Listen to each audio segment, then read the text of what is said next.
નમસ્કાર, આપ જોઈ રહ્યા છો યુટીસી ન્યૂઝ।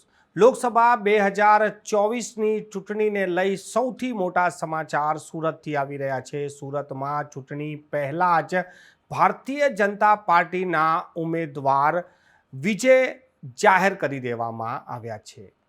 ભારતીય જનતા પાર્ટીના લોકસભાના ઉમેદવારને વિજેતા ઘોષિત કરતાની સાથે જ એક ચર્ચા શરૂ થઈ ગઈ છે કે લોકસભા 2024ની ચૂંટણીમાં ભારતીય જનતા પાર્ટી તો જીતી ગઈ છે, પરંતુ મતદારોની આજે હાર થઈ છે।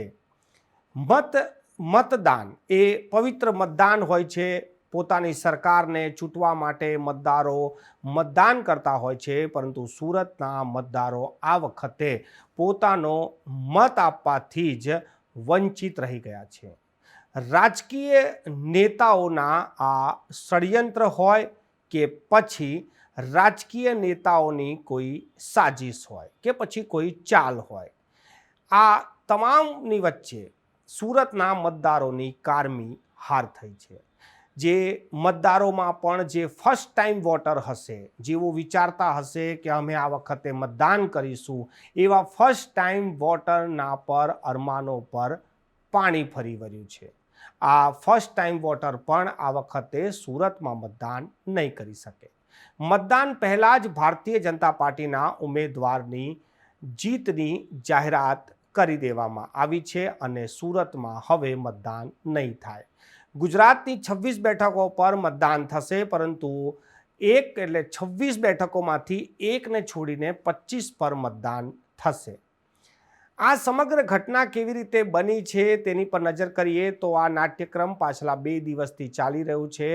જે ફોર્મ ભરવાની પ્રક્રિયા હતી તેમાં કોંગ્રેસના ઉમેદવાર નિલેશ કુંભાણીયાના સમર્થકોએ આખરી સમયે એફિડેવિટ કરીને જણાવ્યું કે આમાં તેમની સહી જ નથી અને તેથી જ નિલેશ કુંભાણીનું ફોર્મ રદ કરી દેવામાં આવ્યું। નિલેશ કુંભાણીના ફોર્મ રદ થયા બાદ જે બાકીના જે ફોર્મ ભરાયા હતા સુરતમાં, તેઓ રાતોરાત તેમને સેટ કરી લેવાયા અને આ તમામ લોકોએ પણ ફોર્મ પરત ખેંચી લીધા। આજે ફોર્મ પરત ખેંચવાનો છેલ્લો દિવસ હતો અને ફોર્મ પરત ખેંચતાની સાથે જ સુરતની બેઠક બિનહરીફ જાહેર કરી દેવામાં આવી છે।